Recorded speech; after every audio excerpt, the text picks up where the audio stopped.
করো। আরে কম কত সেটা বলো। 10 টাকা। 10 টাকা। কি নাম তোমার? আনিশা। ও আচ্ছা আচ্ছা, খুব সুন্দর নাম। কই তোমার দেশের বাড়ি কই? স্থানীয়। ও আচ্ছা, খুব চমৎকার তোমার ফুলগুলো। দাও। তাই আমি শুধু বললাম সুন্দর না? ও তাই।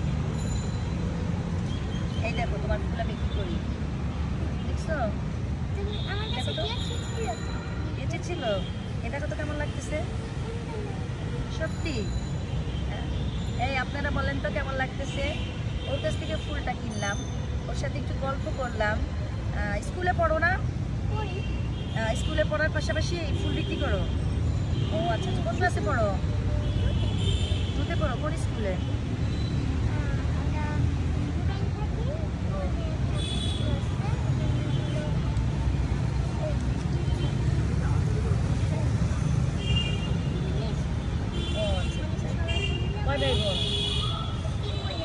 তিন বোন এক ভাই। তুমি একাই ফুল বিক্রি করো না সবাই করে?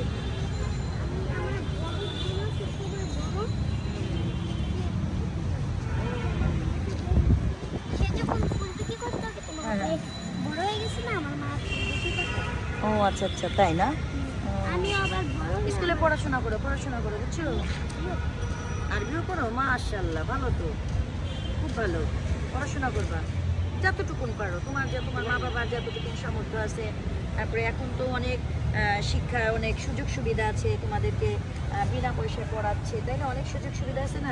বিনা পয়সায় পড়ায় এটা অনেক সুযোগ পায়। হ্যাঁ হ্যাঁ, তাহলে এই জন্য পড়াশোনা ছাড়বা না, পড়াশোনা করবা। না, যারা বিনা পয়সায় পায় এরা অনেক সুযোগ পায়, যার মানে কি ভালো খারাপ মানুষ চাই যদি আমরা বিনা পয়সায় পড়বো, সরকারিরা আঙ্গুল পে মায়া লইতে যাবে, আমরা হেরা আঙ্গুলে টাকা দিবে, আমরা অসুস্থ পড়ব। ও আচ্ছা, তাই না? সেটিও ভাবে। ও সেটাও ভাবে না, ওদিকে নজর দিবা না। নজর হলো তোমার পড়ালেখার উপর, ফোকাস দিতে হবে পড়ালেখার উপর। এই যে পরিশ্রম করতেছে এই বয়সে। আমি তো এই দেশে জন্ম হইছে, এই দেশের লেখা কিছু করতে। রাইট রাইট, এই যে চমৎকার একটা কথা বলছো। মানুষটা ছোট, কথাটা বললে অনেক বড়, তাই না? যে তুমি এই দেশে জন্মগ্রহণ করছো, এখানে তোমার অনেক ইয়ে আছে, দায়িত্ব আছে। সেই দায়িত্ব কর্তব্যের উপরে কিন্তু সচেতন হতে হবে। খালি দেশের উপর না, তোমার পরিবারের উপরেও কিন্তু তোমার দায়িত্ব আছে। তোমার মা বাবা ভাই বোন তাদের উপরে তোমার একটা দায়িত্ব আছে। তাই দায়িত্ব পালনের ব্যাপারে একদম সচেতন থাকবা, প্রতিষ্ঠিত হতে হবে। এই যে পরিশ্রম করতেছো, এই যে আমরা কিন্তু সবাই সবসময় একটা কথাই বলি যে পরিশ্রম করলে বড় হওয়া যায়, তাই না? এই যে তুমি এই বয়সে পরিশ্রম করতেছো, তুমি এক সময়, আমার বিশ্বাস তুমি এক সময় অনেক বড় হবা।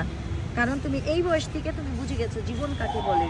তুমি পরিশ্রম করতেছো, তাহলে তোমাকে পরিশ্রম করতে হবে, বড় হতে হবে। এই দিকে তোমার ফোকাস দিতে হবে যে পরিশ্রম করে বড় হব। কি কথা ঠিক বলছি আন্টি? অনেক ধন্যবাদ তোমাকে, তুমি আমাকে সময় দিয়েছো। ভালো থাকবা, নিজের প্রতি খেয়াল রাখবা, পরিবারের প্রতি খেয়াল রাখবা, নিজেকে গড়ে তোলার চেষ্টা করবা, পড়ালেখা করবা। আমার একটা মাথার সমস্যা, আমার মা বলে আমি পড়া না পারলে মা আবার কোনো সময় পায়।